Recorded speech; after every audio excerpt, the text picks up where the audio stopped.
To my channel వచ్చేసి మనం Lucknow super Giants versus Rajasthan Royals match review చూద్దాం. ఇందులో లక్నో వచ్చేసి 2 రన్స్తో గెలిచింది. ఇది వచ్చేసి 36th మ్యాచ్. ఇందులో player of the match Avesh Khan, MVP most valuable player మార్క్రమ్కి వచ్చారు. ఇప్పుడు స్కోర్ విషయానికి వస్తే లక్నో సూపర్ జైంట్స్లో మార్క్రమ్ బాగా ఆడాడు 66 రన్స్ తోటి. నెక్స్ట్ ఆయుష్ బదోని బాగా ఆడాడు 50 రన్స్ తోటి. నెక్స్ట్ అబ్దుల్ సమద్ లాస్ట్ బాగా ఆడాడు 30 రన్స్ తోటి.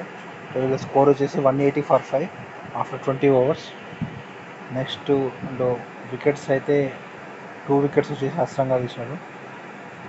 నెక్స్ట్ రాజస్థాన్ రాయల్స్ బ్యాటింగ్ తీసుకున్న తర్వాత టార్గెట్ వచ్చేసి 181. అయితే స్టార్టింగ్లో ఓపెనింగ్ బాగానే వేశారు జైస్వాల్, సూర్యవంశీ వచ్చేసి కొత్త అతను, యంగ్ ప్లేయర్, 14 years, అండర్ 19 అతను. దాని ఫస్ట్ టైం ఛాన్స్ వచ్చింది ఇంపాక్ట్ ప్లేయర్గా. స్టార్టింగ్ ఫస్ట్ బాల్ 6 కొట్టాడు, 20 balls 34 రన్స్ చేశాడు. స్టంప్ అవుట్ అయ్యాడు మార్క్రమ్ బౌలింగ్లో. Next Jaiswal plus Riyan Parag partnership బాగుండే, అప్పుడు ఈజీగా గెలుస్తుంది అనుకున్న రాజస్థాన్.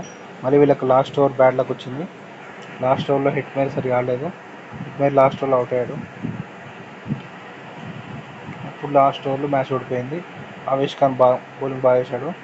సేమ్ లాస్ట్ ఓవర్లో 6 balls 9 runs కొట్టేది ఉన్నది. వీళ్ళు వచ్చేసి అవుట్ అయ్యాడు 175 for 5. హిట్మేర్ 2 matches హిట్మేర్ వల్లనే ఓడిపోయారు, ప్రీవియస్ మ్యాచ్ కూడా. ఇట్లా లక్నో అయితే గెలిచింది. పాయింట్స్ టేబుల్ వచ్చేసి లక్నో 4th పొజిషన్లో ఉంది. Subscribe to my channel to see the